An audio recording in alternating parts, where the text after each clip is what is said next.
one person sent me his experiences with Christianity. His name has chakra in it, so I'm guessing he's Buddhist. So he sent me, "Hello Nathaniel," with a lot of dots. "Thank you for your friend invite. Dot dot dot dot dot. Gladly accepted. Dot dot dot dot dot dot. I was just watching one of your videos about you being a Christian turning to atheism. I myself was brought up a Christian from young age. Up to the age of 12, I was told I had to go to church on a Saturday evening. But riding my BMX became more interesting. Also, I never could feel God when going to church, so I ignored the church and God.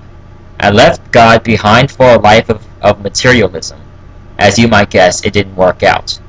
So later on in my late 20s, I had some experiences that brought me closer to knowing of God. One being of white light experiences, which I much later found out was what some call the third eye opening, and others like Christians call the Holy Ghost. The name doesn't really matter.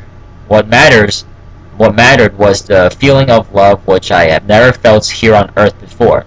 But by this time I was riddled so-called sin, negativity, low vibrations.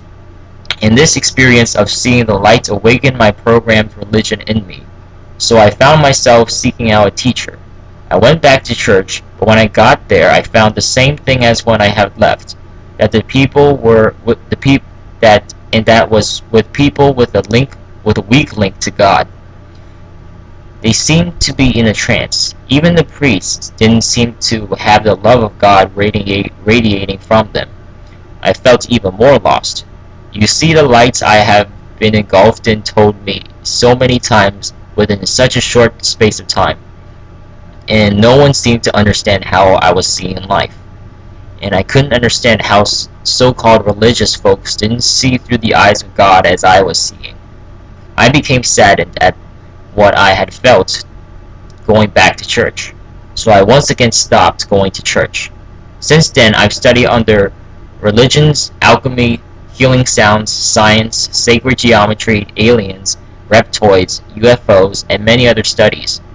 Once I began to understand more of the ancient teachings, I began to have many meetings with many people in my dreams. Some of the people I have met already been passed over for quite some time, and some people I have met are still here on Earth.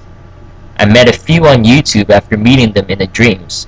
When you dream, your spirit consciousness leaves the body. Learn to master your dreams, and you will get closer to God. I'm not here to convince you of God. Only you can know for sure once you have enough experiences and knowledge keys. But don't rebel against religion, for it will take you further away from knowing God. In your video, you are inviting people to become atheists without even knowing for sure that God isn't there.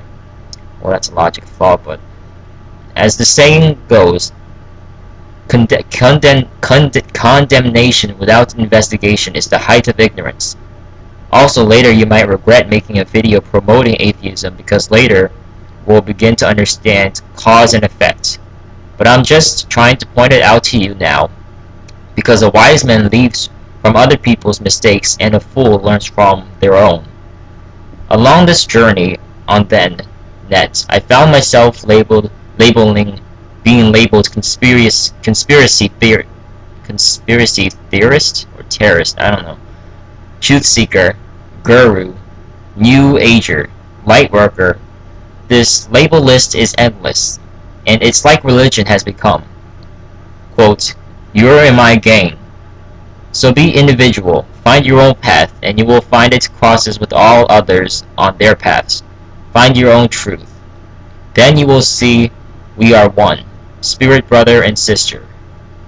Through much study and experience, I have found nothing greater to understanding the universal spirit/God than this book, The Children of the Law of One/The Lost Teachings of Atlantis.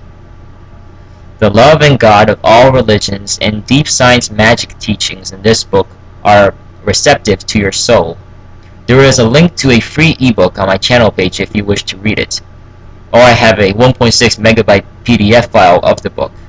You can lead a spiritually dry person to pure spiritual water, but you cannot force them to drink it. Yeah, the horse quote. My love I found to you, my love I send to you on your journey, Nathaniel. Feel free to contact me anytime. Peace, love, and oneness of the light is yours, Jace. Well, that was a inspirational message. But about what you said about dreaming, I practice lucid dreaming and I have pretty much full control over my dreams, though I don't attribute it to a god. This is what I replied.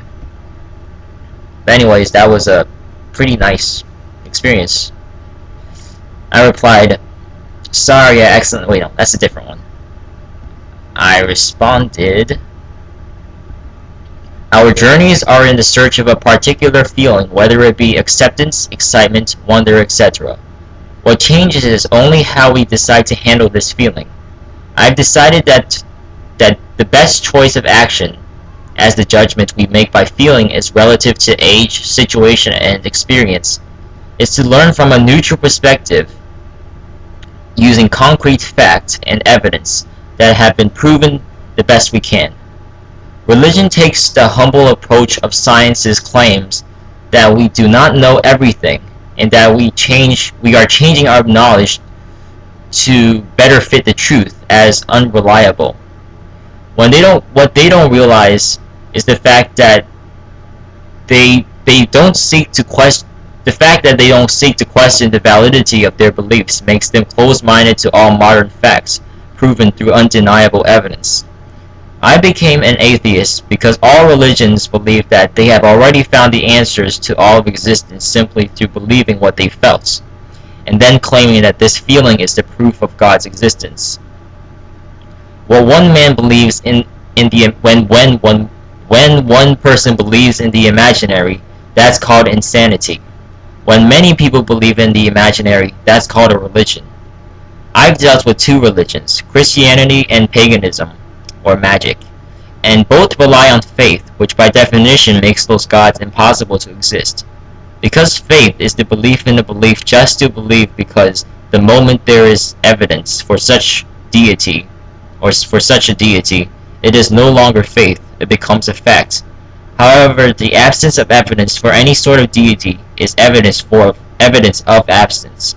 It doesn't mean that the god still could not exist, but the chances are as good as a teapot orbiting Jupiter.